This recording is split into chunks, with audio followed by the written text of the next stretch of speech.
avec Christian Lucher, le coprésident du comité opposé à l'initiative 99% et votre invité aujourd'hui, Béatrice Rulle. Bonjour Christian Lucher.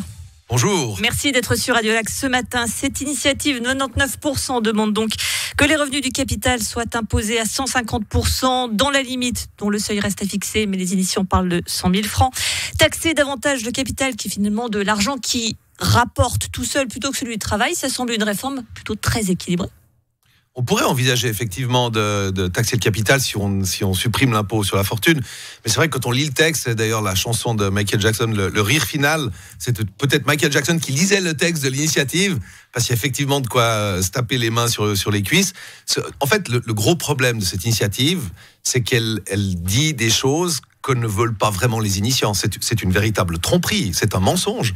Et c'est rare que je dise ça, ça fait un certain nombre d'années. En quoi c'est une tromperie, je ne dirai pas combien d'années. C'est un véritable mensonge parce que vous l'avez dit vous-même, le texte dit qu'on va taxer les revenus du capital, c'est-à-dire normalement les intérêts créés par ce capital. Dividendes, etc. Exactement. Or, ce que disent les initiants eux-mêmes, et j'invite chacun à aller le vérifier, ils le répètent ad nauseam, c'est qu'en réalité, ce qu'ils veulent taxer, ce sont les gains en capital, en plus du revenu du capital. Et les gains en capital, ça signifie les ventes des petites entreprises, les PME. Vous savez que les PME, c'est 97% du tissu économique de ce pays. Donc, une personne qui a été opérationnelle dans sa 56% des PME ne paient pas d'impôt sur le bénéfice. Donc, on peut dire que quand elles vont avoir une succession, elles ne seront pas concernées. Oui, mais pendant toutes ces années, elles ont payé l'impôt sur la fortune. Et puis les propriétaires. Ça, c'est autre chose. Oui, c'est autre chose, mais on peut pas cumuler, c'est-à-dire qu'on peut pas non plus prendre des exemples étrangers, comme on dit, mais dans les gains en capital, on les taxe dans d'autres pays. Oui, mais il n'y a absolument aucun impôt sur la fortune dans ces autres pays. Et je vous fais la démonstration, lisez le message du Conseil fédéral, il est très clair. L'impôt sur la fortune, par exemple, à Genève, c'est 1%. Donc si sur une année, vous accroissez votre fortune de 2%, c'est la totalité de cette fortune qui sera taxée à 1%. Donc le surplus des 2% sera taxé à 50%. C'est ça, c'est un gain en capital. L'impôt sur la fortune est déjà un impôt sur le gain en capital.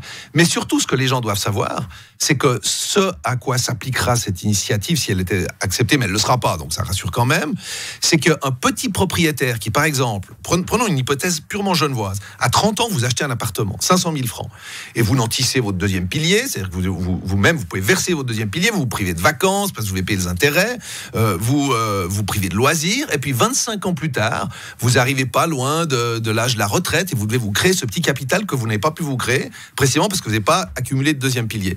Aujourd'hui à Genève, 25 ans plus tard, si vous l'avez acheté disons 400 000, vous vendez 600 000, vous ne payez pas du tout d'impôt sur le gain immobilier. En revanche, durant toutes ces années, vous avez été taxé sur la fortune. Avec l'initiative, ce gain de 200 000 francs serait taxé de la façon suivante. Les 100 000 premiers francs seraient taxés à 100%, c'est-à-dire qu'on prend cette somme et 100% serait taxé. Et puis la deuxième tranche, elle serait taxée à 150%. Et en plus, ces revenus seraient additionnés à votre propre revenu, ce qui fait que vous pourriez être taxé à 45% sur la première tranche de 100%, c'est un peu technique, et puis à 75% sur la deuxième tranche de 100%. Bref, on va saigner les gens, on va saigner les petits entrepreneurs, on va saigner les entreprises familiales. Vous savez qu'il y a des gens qui arrivent à la retraite qui veulent remettre leur petite entreprise à leurs enfants.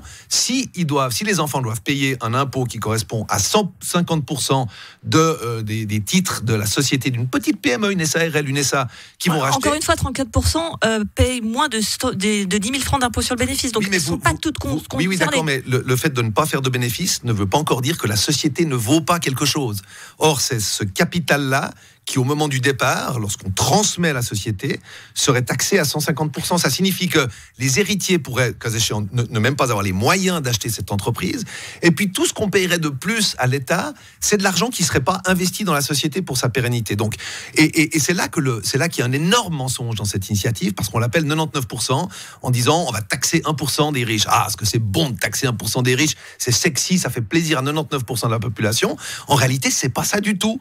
C'est toute la classe moyenne qui va être frappée de plein fouet. C'est quoi la classe moyenne, Christophe Lucher? Parce qu'on en parle beaucoup. C'est quoi la classe moyenne? Elle est statistiquement arrêtée dans un certain nombre de textes, donc on sait ce que c'est.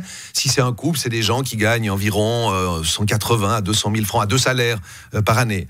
Et ce sont ces gens-là qui soit peuvent créer des entreprises, soit peuvent s'acheter un bien immobilier et qui se feraient massacrer au moment de la vente de ce bien immobilier, qui se feraient massacrer au moment de la vente de leur entreprise. Et on n'a même pas encore parlé des startups. Vous savez que les universités suisses travaillent beaucoup avec les startups. Or, les universités ont été mises à l'écart du programme Horizon Europe pour les raisons que nous connaissons tous. Donc, il faut quand même qu'on garde un certain attrait pour nos universités en Suisse. Et si elles ne peuvent plus travailler avec les startups, alors elles vont perdre cet attrait. Et ces startups, lorsqu'elles fonctionnent bien, lorsqu'elles ont du succès, ceux qui veulent les vendre pour recréer des startups se feraient massacrer fiscalement. Cette initiative est un danger public et surtout c'est un mensonge parce qu'on ne va pas du tout taxer 1% de la population, on va taxer à peu près tout le monde, sauf effectivement les gens qui, de toute façon, ne payent pas d'impôts. On aura bien compris votre opposition et le temps file. Juste pour terminer, le Blick annonce que vous avez tenu, Bertrand Reich, vous et Céline Amodoru, donc la présidente de l'UDC Genève, une séance fin juillet pour définir les contours d'une collaboration pour les élections cantonales en 2023. Vous confirmez ? Alors, je confirme qu'une séance a eu lieu. Elle a été d'ailleurs annoncée publiquement ou demandée publiquement par mon président Bertrand Reich.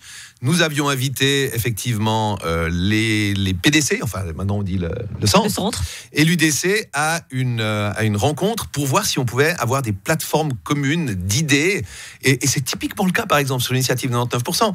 Vous l'avez dit tout à l'heure, je suis coprésident du comité contre cette initiative, et nous avons fait une conférence de presse à Berne avec le centre, l'UDC, les Verts libéraux. Il y aura donc une alliance PLR-UDC pour les élections cantonales à Genève. C'est évidemment pas moi qui vais le décider, mais je crois qu'il ne faut pas confondre des listes communes sur les élections et des mouvements communs sur des votations. Ce sont deux choses complètement différentes.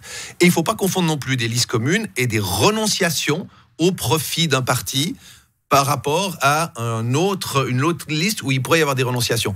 Il faut qu'on arrête d'être la droite la plus stupide de Suisse. Vous voyez, dans le canton de Vaud, ça marche très bien. D'ailleurs, le seul endroit durant les dernières élections cantonales dans le canton de Vaud où ça a bien marché, ce erreur, c'était à Morges. Et il y avait une alliance, le centre, PLR, UDC et les Verts libéraux. Vous savez, la gauche n'a aucune pudeur. Hein. Les socialistes s'allient à des trotskistes, communistes, poussiéreux.